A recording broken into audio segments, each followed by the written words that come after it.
Friends, welcome to Aniru smart channel. Friends, క్యాప్సికంతో ఏ recipe చేసినా అత్యద్భుతమైన టేస్ట్. అంతేకాకుండా ఈ క్యాప్సికమ్ అనేవి హెల్త్కు చాలా చాలా మంచిది. వీటిల్లో యాంటీ ఆక్సిడెంట్స్ పుష్కలంగా ఉంటాయి. ఖచ్చితంగా ఇవి మన ఆహారంలో ఒక భాగంగా చేర్చుకోవాలి. ఇవాల్టి రెసిపీ స్టఫ్డ్ క్యాప్సికమ్. ఇది పప్పన్నంలోకి చాలా టేస్టీగా ఉంటుంది. అయితే ఇంకెందుకు ఆలస్యం, మనం వీడియోలోకి వెళ్ళిపోదామా? ఎక్కడ స్కిప్ చేయొద్దండి, చివరి వరకు చూడండి. మనం క్యాప్సికంలోకి స్టఫింగ్ తయారు చేసుకుందాం. ఇప్పుడు ఒక మిక్సీ జార్ తీసుకొని దీంట్లోకి 1 కప్పు పప్పులు, 1/2 కప్పు కొబ్బరి తురుమండి. నెక్స్ట్ కొంచెం బెల్లం, ఎక్కువ వేయకూడదండి, ఎక్కువ వేస్తే స్వీట్ అనేది వస్తుంది. చూడండి వీడియోలో చూపించిన విధంగా.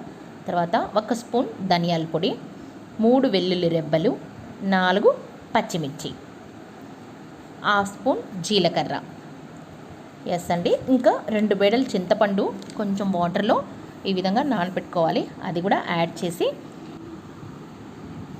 టేస్ట్కి తగ్గ సాల్ట్ యాడ్ చేసి మిక్సీకి పట్టాలండి.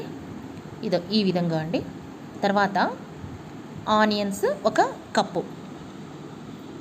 కప్పు ఆనియన్స్ యాడ్ చేసి మెత్తగా పట్టకూడదండి మిక్సీకి. ఇప్పుడు కొంచెం కచ్చాపచ్చగా ఉండాలి.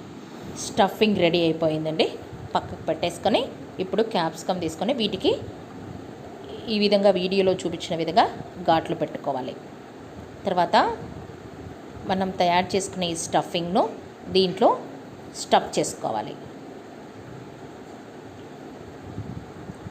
వీడియోలో చూపించిన విధంగా మొత్తం అన్ని క్యాప్సికంలోకి ఈ స్టఫ్ చేసుకోవాలి.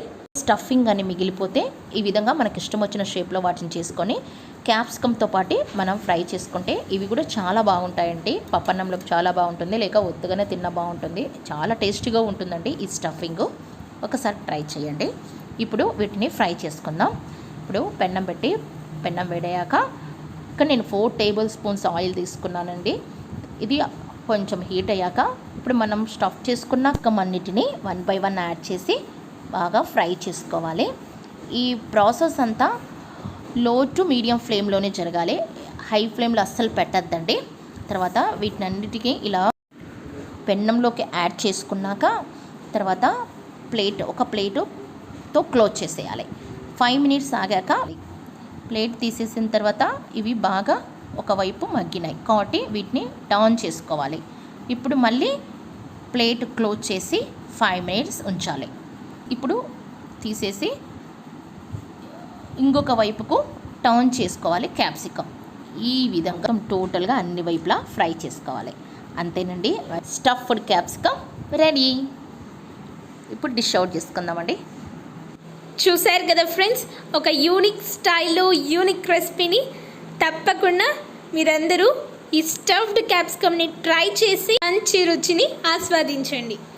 ఫ్రెండ్స్, ఈ వీడియోకి ఒక బిగ్ లైక్ ఇవ్వండి. మీ ఫ్రెండ్స్ అండ్ రిలేటివ్స్కి కూడా షేర్ చేయండి. మరెన్నో ఇంట్రెస్టింగ్ వీడియోస్ కోసం అనిరు స్మార్ట్ ఛానల్ని సబ్స్క్రైబ్ చేసుకొని పక్కనే ఉన్న బెల్ ఐకాన్ని కూడా యాక్టివేట్ చేసుకోండి. ఫ్రెండ్స్, మరొక అమేజింగ్ వీడియోతో మీ ముందుంటుంది మీ అనిరు స్మార్ట్ ఛానల్.